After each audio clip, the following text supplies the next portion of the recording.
దేవతలు మీ పడక గదిలోకి వచ్చి కూర్చోరు. దేవతలు మీ హాల్లోకి వచ్చి కూర్చోరు.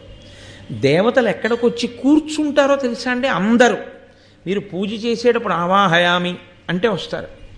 మీరు నైవేద్యం పెడితే కంటితో చూసి వెళ్ళిపోతారు. అంతే, దృష్టిపాతమే చేస్తారు, తినరు దేవతలు. ఇంటి నైవేద్యాన్ని, మీరు ఇంట్లో పెట్టే నైవేద్యం ఏదుందో దాన్ని దేవతలు తినడం అన్న విషయాన్ని వేదం అంగీకరించలేదు. అలా లేదు ప్రమాణం, అలా తినరు. దృష్టిపాతం చేస్తారు, కన్ను విప్పి చూస్తారు. అంతే, చూసినందుకు అది ప్రసాదం అవుతుంది. యజ్ఞం చేస్తే తింటారు. తినడం అన్న సమస్య వచ్చేటప్పటికీ వ్యక్తి రావాలి కదండి. నేను మీ ఇంటికి దేవతార్చనకు వచ్చాను అనుకోండి, భోజనం అన్న మాట వాడకూడదు, దేవతార్చన అంటారు. దేవతార్చనకి నేను మీ ఇంటికి వచ్చాను అనుకోండి, వస్తానండి ఇవాళ నేను మీ ఇంటికి దేవతార్చనకి అన్నాను.